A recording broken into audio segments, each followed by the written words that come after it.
What would you do if your best friend stood before you in court and justice demanded that you rule against him?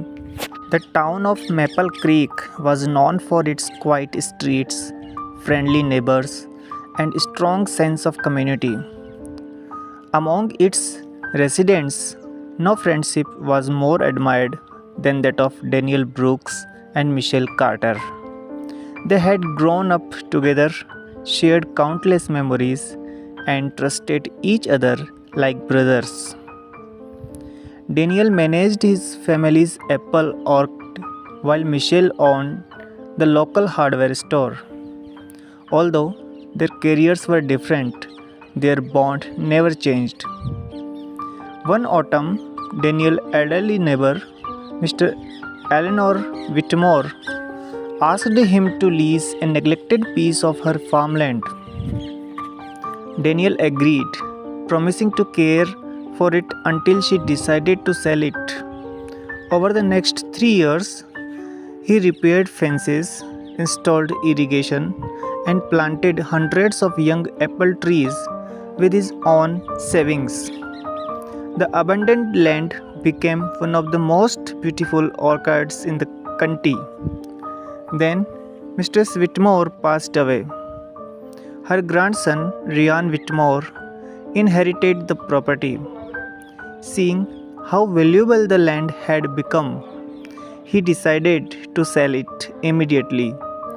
But before doing so, he claimed that every apple tree now belonged to him because they were grown on his land.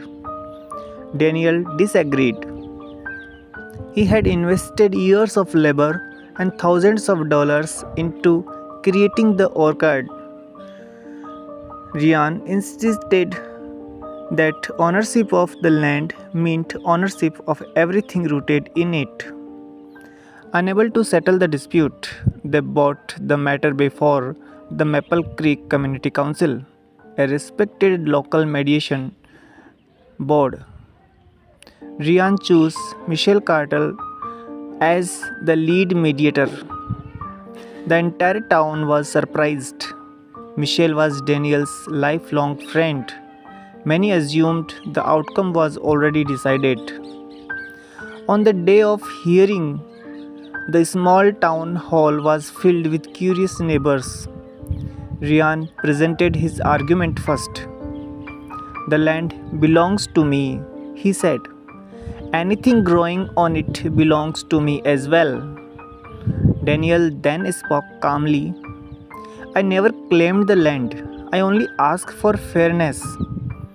Every tree standing there exists because of my work, my money, and my care." The room fell silent. Michelle listened carefully, asking questions without showing emotion. He examined the lease agreement, reviewed the timeline, and heard witnesses from both sides. When everyone had finished speaking, all eyes turned towards him. Michelle stood slowly. "When I accepted this responsibility, I knew many people expected me to favor my friend. But the moment I sat in this chair, friendship could no longer guide my decision. Only fairness could." He paused before continuing. "Ryan is the rightful owner of the land. That cannot be disputed. However, Daniel transformed that land through years of honest work under a valid agreement. Justice requires that neither side unfairly benefits at the expense of the other." The hall remained completely silent. "My decision is this. Ryan keeps the land, but before taking full possession, he must fairly compensate Daniel for the value of the orchard and the improvement made during the lease. If Ryan chooses not to pay, Daniel may remove the young trees that can reasonably be transplanted before the property changes hands." For a moment, no one spoke. Then Ryan slowly nodded. "I came here expecting to win everything," he admitted. But I realize that's not what justice means. He extended his hand towards Daniel. I'm sorry. Daniel smiled and shook it. There are no winners when friendship is lost. Michel finally relaxed. For days, he had feared that his decision would cost him his closest friend. Instead, Daniel walked over and embraced him. You judged the case exactly as you should have, Daniel said. Today you were not my friend, you were justice. The people of Maple Creek never forgot that day. They often told their children that real friendship is not proven by blind loyalty, but by the courage to stand for what is right, even when it is difficult.